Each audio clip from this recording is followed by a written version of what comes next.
இன்னைக்கு நம்ம த ப்ராமிசன் Neverland second episode தான் பார்க்க போறோம். எபிசோட் ஓப்பனிங்ல நம்ம எம்மா ஏதோ ஒரு இடத்துக்குள்ள போற மாதிரியும் அங்க ஒரு டைனிங் டேபிள் இருக்கும். அந்த டேபிள்ல கோனியோட பாடி இருக்க, பின்னாடி ஒரு டீமன் வரும். கட் பண்ணா இது எல்லாமே ஒரு கனவு. எல்லாருக்கும் அது ஒரு ரெகுலரான மார்னிங் தான். நம்ம எம்மாவை தவிர ஈவன் அங்க அந்த இசபெல்லா அம்மா கூட பயங்கர ஜாலியா குழந்தைங்கிட்ட பேசிக்கிட்டு இருக்கேன். நார்மன் கூட ஒரு மாதிரி பயங்கர ஹாப்பியா வந்துட்டு நேரா எம்மா கிட்ட மூஞ்சி உம்முன்னு வச்சுக்காத, சிரிச்ச மாதிரி முகத்தை வச்சுக்கோன்னு சொல்லுவான். அதுக்கப்புறம் எம்மாவை தனியா கூப்பிட்டு வந்துட்டு, இங்க பாரு, நேத்து நம்ம ரூல்ஸை பிரேக் பண்ணி நம்ம கேட் வரைக்கும் போயிருக்கோங்கிறது உண்மைதான். ஆனா அங்க நம்ம ஏதோ ஒரு விஷயத்த பார்த்தோம் அப்படிங்கறது உண்மை கிடையாது. அந்த மாதிரி தான் நம்ம நடந்துக்கணும். அதோட ரொம்ப முக்கியமா நம்ம அந்த ஒரு பன்னி பொம்மையை அங்கேயே விட்டுட்டு வந்தோம்ல, அந்த ஒரு பொம்மையை கண்டிப்பா இசபெல்லா அம்மா எடுத்து வந்திருப்பாங்க. ஆனா அது யாரு போட்டு போனா அப்படின்னு அவங்களுக்கு தெரிஞ்சிருக்காது. ஆனா அம்மா எப்ப போல நார்மலா சிரிச்சுக்கிட்டு தான் இருந்தாங்க. அவங்க முகத்துல எந்த ஒரு சஞ்சலமே இல்லைன்னு எம்மா பயங்கர சோகமாக, ஆமா அவங்க முகத்துல எந்த ஒரு சோகம் இல்ல அதே மாதிரிதான் நம்மளும் இருந்தாகணும். நம்மளோட ரியாக்ஷன்ஸ்ல ஏதாவது மாற்றத்தை அம்மா கவனிச்சா கூட நம்ம மாட்டிக்கோன்னு சொல்லும் போது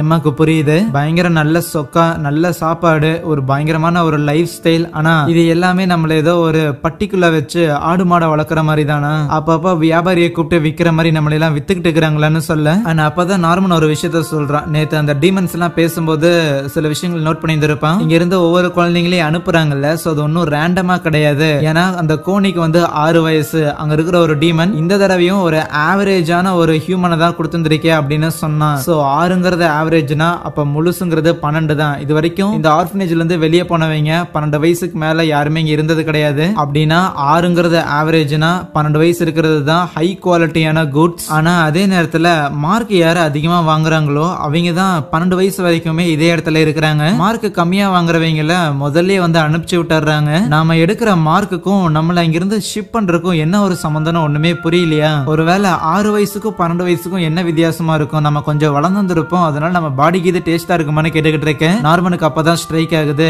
கிடையாது அது பிரெயின்னு. இவங்களுக்கு இந்த எக்ஸாம்ஸ்ல வைக்கிறதுங்கிறது அவங்களோட பிரெயினை நல்லா ட்ரெயின் பண்றதுக்காக தான். நல்லா வளர்ந்த பிரெயின் பயங்கர டேஸ்டா இருக்கும். சோ இப்போ கோனிய வந்து கூட்டு போயிருந்திருக்காங்க. இதுக்கு முன்னாடி சில பேர், அதுக்கு முன்னாடி சில பேரை கூட்டு போயிருந்திருக்காங்க. அதெல்லாம் வச்சு பார்த்தா இன்னும் அடுத்த 2 மாசத்துல கண்டிப்பா நம்மள யாரோ ஒருத்தரை சூஸ் பண்ண போறாங்க. அதுக்குள்ள நம்ம ஏதோ ஒரு பிளானை வந்து யோசிச்சாகணும் முடிவு பண்ணுவீங்களும். முதல்ல அந்த காட்டுக்குள்ள ஒரு சின்ன ஃபென்ஸ் மாதிரி இருக்கும்ல, அந்த இடத்துக்கு போயிட்டு ஓகே நடுவுல வீடு இருக்குது, இந்த பக்கம் கேட் இருக்குது, சுத்தியும் காடு தான். அதனால மேபி இந்த ஒரு காட்டை தாண்டி போனாலே நம்மளால எஸ்கேப் ஆயிட முடியும் தான் நினைக்கிறேன்னு வேகமா இவங்களும் காட்டுக்குள்ள போவாங்களா, பார்த்தா கடைசியில ஒரு பெரிய ஒரு செவர் ஒண்ணு இருக்கும். ஓகே இந்த செவரை தாண்டி போனா ஏதாவது காட்ஸ் கீது பாதுகாத்துட்டு இருப்பாங்களோன்னு யோசிச்சவங்களும் நார்மன் தான் முதல்ல மரத்துல ஏற பாக்குறானா, பார்த்தா அவனால ஏற முடியல, பாடி கொஞ்சம் வீக்கா இருக்கும். சரி இருன்னு நம்ம எம்மா அப்படியே மரத்து மேல ஏறி பார்த்தாலும் அந்த செவத்தை தாண்டி எதுவும் இருக்கிற மாதிரி தெரியல. ஏன்னா அந்த செவரே வந்து ஒரு 3-4 மீட்டர் திக்னஸ் இருக்கும் போல. சோ அதனால இப்போதைக்கு வேற வழி கிடையாது, எப்படியாவது அந்த செவுத்து மேல ஏறி ஆகணும். அதுக்கு ஏதாவது கயிறு கீது ரெடி பண்ணுவோமான்னு யோசிக்க எல்லாரையும் கேதர் ஆகிறதுக்காக பெல் அடிக்கும் போது எப்படியா அடிச்சு பிடிச்சி இவங்க 2 பேரும் ஓடி வந்துடுறாங்களா. அப்ப அதுல ஒரு குட்டி பையன் காட்டுக்குள்ள இருந்து அழுதுகிட்டே வந்தவன் நேரா இசபெல்லா அம்மா கிட்ட கூட விளையாண்டுட்டு இருந்த ஒரு பொண்ணை காண, நான் அவளை தொலைச்சிட்டேன் அப்படின்னு பதறி போகும்போது ஒன்னும் பிரச்சனை இல்லைன்னு சொல்லி அவங்க கையில இருக்கிற ஒரு பாக்கெட் வாட்ச் ஒன்னு எடுத்துட்டு நீங்களாம் இங்கே இருங்க நான் போய் கூட்டிட்டு வரேன்னு காட்டுக்குள்ள போனவங்க கொஞ்ச நேரம் கழிச்சு அந்த ஒரு பொண்ணை தூக்கிட்டு வருவாங்க. விளையாண்டு இருந்தவ டயர்டாயி காட்டுக்குள்ளே தூங்கிட்ட போல அவளை எடுத்துட்டு வரும்போது அதை பார்த்த நார்மனுக்கும் எம்மாக்கும் பெரிய அதிர்ச்சி. ஏன்னா அந்த குட்டி பொண்ணு எங்க தூங்கிட்டு இருந்தான்னு எப்படி இவங்க அம்மா இவ்வளவு அக்யூரேட்டா போய் கூட்டு வந்திருப்பாங்க. அப்படி யோசிச்சு பார்க்கும்போது தான் சின்ன வயசுல இருந்தே இவங்க எங்க போனாலும் இவங்களை கண்டுபிடிக்காதுல. அவங்க அம்மா பார்த்தா பயங்கர ஸ்மார்ட்டான ஒருத்தங்களா இருந்திருப்பாங்க. ப்ராபபிளி அவங்க கையில எடுத்தது ஒரு பாக்கெட் வாட்சா இல்லாம அது ஒரு டிராக்கரா இருக்குமோ அப்படின்னு நார்மனுக்கு தோணும். கண்டிப்பா நம்மளோட பாடியில அவங்க ஏதோ ஒரு டிரான்ஸ்மிட்டரை வச்சிருந்திருக்கணும். அதை விட ரொம்ப முக்கியமா நம்ம எல்லாரும் கண்ணுல பாக்குற மாதிரியே தான் அவங்களோட பாக்கெட் வாட்சையும் கையில எடுத்தாங்க.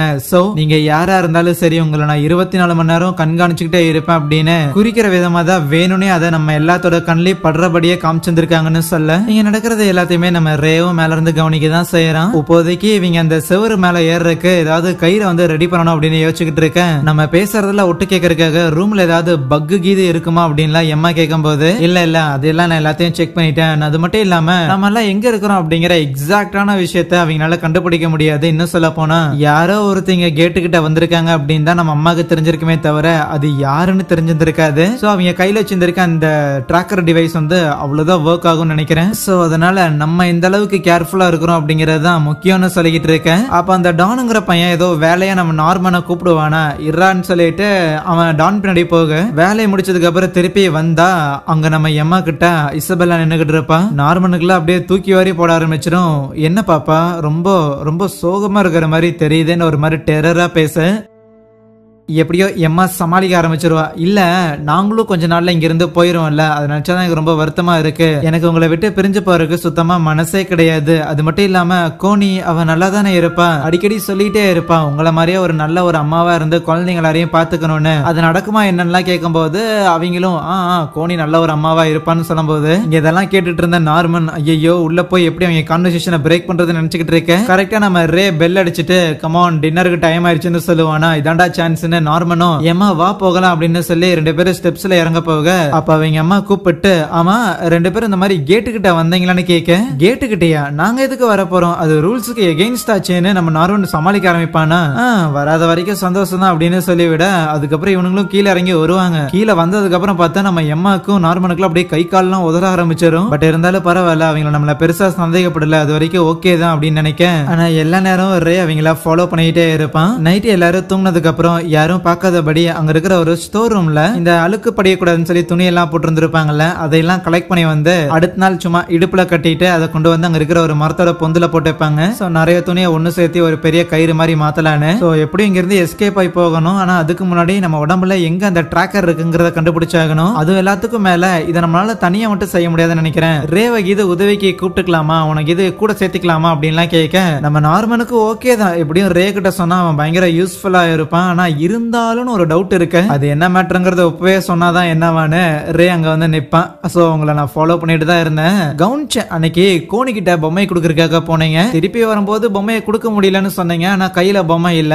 அப்போ எனக்கு சந்தேகம் இருந்தது என்ன மேட்டர்னு கக்குங்கடான்னு சொல்லும் போது இங்க அந்த இசபெல்லாமா மரத்துக்கு கீழே எப்பவுமே எல்லா பசங்களும் விளையாண்டு இருக்கும் போது நம்ம ரே அங்கதான் கொண்டு இருப்பான். சோ எங்க ஆளை காணோம் அப்படின்னு ஒரு சந்தேகம் வர இங்க ரே கிட்ட எல்லா விஷயத்தையும் சொல்லும் போது அவனும் ஒத்துக்கிறான். ஓகே ஓகே அம்மா நம்மளோட எதிரி, என்ன நம்மள டீமன்ஸ் கொடுக்குறாங்க, நம்ம எல்லாரையும் ஆடு மாடு மாதிரி வளர்த்துறாங்களா, ஃபைன் ஃபைன் நம்புற மாதிரி தான் இருக்குதுன்னு சொல்லுவானா. எப்படி அதை இவ்வளவு ஈஸியா நம்புறேன்னு எம்மா ஷாக் ஆக நீ இதை சொல்லியிருந்தா நம்பி இருந்திருக்க மாட்டேன். ஆனா நார்மன் இப்படி கேவலமா போய் சொல்ற ஆள் கிடையாது. எஸ்கேப் ஆகுறதுங்கிறதெல்லாம் ஓகே தான், பட் இருந்தாலும் எல்லாரையும் கூப்பிட்டு போக முடியாதுன்னு ரே சொல்ல வரும்போது கரெக்டா நார்மன் இல்ல வேணாம் அப்படி சொல்லாதன்னு சொல்லுவானா. பார்த்தா எம்மா இருக்கிற எல்லாரையுமே கூப்பிட்டு போகணும்னு சொல்லுவாளா. பொண்ணே அதெல்லாம் நடக்காது, 37 பேர் இந்த இடத்துல இருக்கிறோம், அதெல்லாம் ஏகப்பட்ட பேர் 4-5 வயசு கீழே இருக்கிறாங்க, அவங்கள நீ எங்கத்த தூக்கிட்டு போவேன். என்ன அவன் லாஜிக்கா பேசுறான், இருந்தாலும் பரவாயில்ல அவங்க எல்லாரையும் தூக்கிட்டு போகணும்னு சொல்லுவானா. மெண்டல் எல்லாரையும் தூக்கிட்டு போய் இங்க பாரு நீ தான் சொன்ன வெளியே டீமன்ஸ் இருக்குதுன்னு, அப்படின்னா என்ன இந்த செவரை தாண்டி போனா மட்டும் அங்க டீமன்ஸ் இருக்காதுன்னு நினைச்சிட்டு இருக்கிறியா, ஒருவேளை ஹியூமன்ஸே மொத்தமா அழிஞ்சிட்டாங்க இருக்கிறது எல்லாமே டீமன்ஸ் அப்படின்னா அப்ப நாம எல்லாம் வெளியே எஸ்கேப் ஆகி எங்க போக போறோம், வெளியில கூட்டிட்டு போய் அவங்க எல்லாரையும் நீ சாகடிக்க போறியா என்ன அப்படின்னு கேட்க நார்மனும் முதல்ல இதை யோசிச்சிருந்திருப்பான். வெளியில கூட்டிட்டு போய் ஹியூமன் சொசைட்டி இல்லாம இருக்கிற பசங்க எல்லாரையும் நம்ம சாவடிச்சுட்டா என்ன பண்றதுன்னு. இருந்தாலும் அந்த இடத்துல பார்த்தா எம்மா பயங்கர ஸ்ட்ராங்கா இருக்கிறத பார்த்துட்டு இந்த மாதிரியான முட்டாள்தனமான முடிவுகளை எடுக்கிறதுக்கும் எனக்கு ஒன்னும் கவலை இல்லைன்னு சொல்லுவானா. ரே பயங்கர கான்ல இருப்பான், இருக்கிற எல்லாரையும் தூக்கிட்டு போய் முழுகிற கப்பல்ல ஏத்த போறாடா அப்படின்னு கத்துனாலும் ஆமா என் ஐடியா வேணா முழுகிற கப்பலா இருக்கலாம், ஆனா இந்த முழுகிட்டு இருக்கிற கப்பல்ல இருக்கிற ஓட்டைகளை உன்னால அடைக்க முடியும், நீயும் எங்க கூட சேர்ந்து இருந்தீங்கன்னா என்ன சொல்றேன்னு கேட்கும் போது இந்த அளவுக்கு ரிஸ்க் எடுக்கிறதெல்லாம் நம்ம ரேக்கும் பிடிச்ச ஒரு விஷயம் தான். அதுக்கப்புறம் திருப்பி வீட்டுக்கு போக அப்போ பார்த்தா எக்ஸ்ட்ராவா இந்த குழந்தைங்கள பாத்துக்கிறதுக்காக கொரோனே அப்படின்னு சொல்லி புதுசா ஒரு சிஸ்டர் வந்திருக்காங்க. சோ எக்ஸ்ட்ரா பாதுகாப்பு பிளஸ் அங்கே இந்த ஒரு எபிசோடைய முடிக்கிறாங்க. சரியா, தேங்க்யூ.